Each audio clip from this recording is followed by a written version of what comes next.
good morning, good morning. Okay, so I want to share a story with you guys today. It's something that I just found out yesterday when I got on a phone call with my mom. So I shared this story with you guys for kind of several times now about my past, having a twin sister and not being raised by my mom at birth up until age 2 or 3.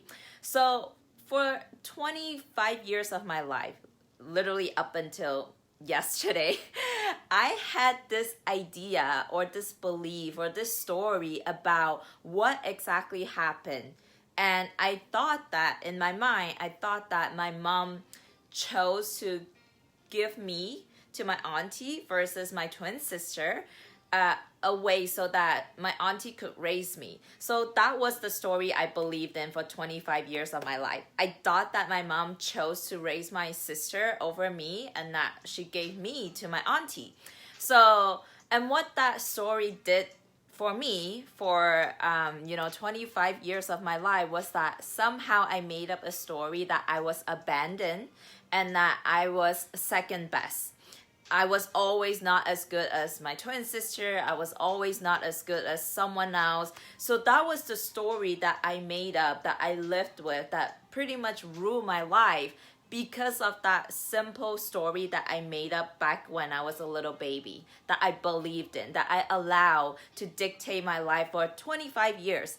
And this is something that we do unconsciously. I didn't consciously say like, hey, that's my story and that's how it's gonna be for 25 years of my life. I didn't say that. But at that time, as a little baby, as a little girl, I had no idea what was happening. So the only way we can process what was happening is by making up stories about the situation. So that was the story I made up. I thought that my mom chose to give me away to pay my auntie so she could raise me. So for 2 and 3 years of my life, my auntie was my mom. That's the story I knew.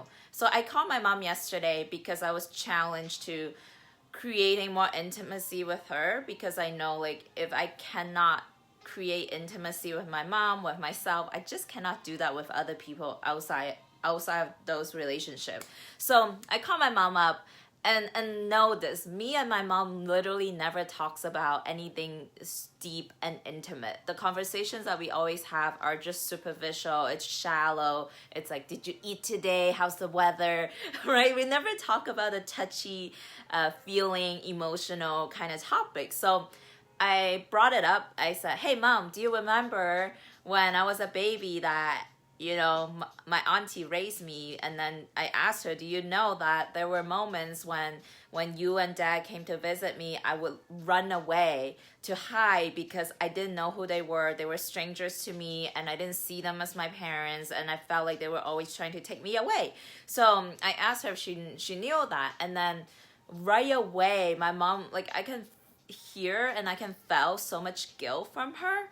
And even though I never told her the story that I made up about that situation, how that has affected my life for 25 years, somehow I feel like she knew. She knew that I always felt unloved, or I felt that she favored my twin sister. And I think it's mother instinct, right? So instantly she said that, Miko, you gotta know the truth. She said that my auntie was the one who chose me over my twin sister. She wanted me because I was a better baby. I slept well. I didn't wake up and cry in the middle of the night. So she wanted the easier baby to take care of. And my mom also paid tons and tons of money to my auntie to raise me. So now looking back at that situation, knowing the truth of what exactly really happened, I pretty much allowed a lie that I told myself for 25 years to dictate my whole life. And it definitely did some damage, right? It did damage in the relationships that I have romantically. I always end up attracting men that would treat me as second best, because that was the energy that I was sending out, right? That was the message, like, hey, I'm second best. So like that's the kind of relationship that I attracted into my life. So it definitely created a lot of pain, and it also created a lot of different patterns and behaviors that I've adopted as a result for me to how do I say, to compensate for that pain I felt for 25 years. So, but all of that for a lie, a complete lie that I made up, right? The truth was that I was doubly loved. Both my mom and my auntie wanted me, and then I was chosen. I was actually chosen, and looking back now, I actually had two moms. Like, who can say that, right? Who can say they have two moms who loved her so much? So it's just so insane how much our past continues to bleed into our present moment. And whenever we carry that emotional baggage with us, and every moment we just cannot create something new. It's just, you're creating on top of a pile of pain, frustration, sadness, all of that kind of stuff. And when you have all of that carrying with you on your back, in your heart, you just cannot create a new future, because every decision that you make, every action that you take, it's always coming from that emotional state that hasn't been healed. So whatever emotional baggage is that you're carrying from the past, it continues to block your abilities to create something new for a different future. So, up until this point recently, when I did the healing, when I went in and did the inner work and just forgave myself, forgave my parents for everything that has happened, and kind of just seeing the truth of what exactly the situation was versus the story that I made up about it, it opened up so much space for me to actually create from a clean slate. Imagine me at the future, creation is blocked by your past without healing. Yeah, great takeaway. So imagine, like, I'm very visual, so I love painting as well. So imagine if we are painting on a clean, empty canvas.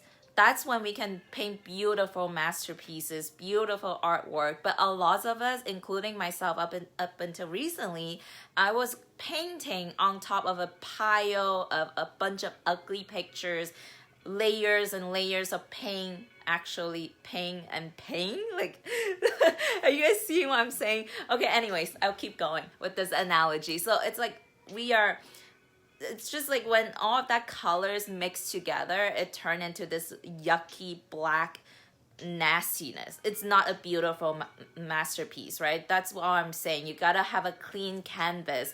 And what healing and inner work does for you is creating that clean canvas, so you are creating something new for your future every new moment, right here and right now, without bringing all of the past pain with you, the past trauma, the past whatever. It's time to let that go. It's time to let that go, and for you to finally build a future upon a clean canvas, something that you actually want, and not coming from a place of avoiding the pain of feeling abandoned, feeling unloved, because that was what was running my life for 25 years. So I hope this was fascinating. I just realized this yesterday. It's definitely eye-opening. And kind of just think about this, like, who in your life right now that you may have some past conflicts with. It could be your mom, it could be your parents, it could be your romantic partner, whoever that is. Whatever past incidents created a certain conflict or emotional pain for you, now's the time for you to be bold enough, to be courageous enough to have a conversation, to have that intimate conversation, and just be like, hey, that was my experience. I made up a story about this situation, and whatever that was, like, say it from your point of view, or your experience, and just be open. Let the other person fully see you, fully see your emotions, and let them know how you feel. And then I can almost guarantee you there was a misunderstanding somewhere along the way, and they get to clear that for you, and you don't get to continue to live carry that lie with you and to operate from that pain. So go do that today. Have fun with it. There's no time to wait. You never know what's gonna happen tomorrow, next moment. Just go and have that conversation. Clear the air, clear the canvas, so you can build some deeper, more fulfilling, loving relationships and connections. And it also free up energy for you to receive more abundance, love, joy, and everything that you want.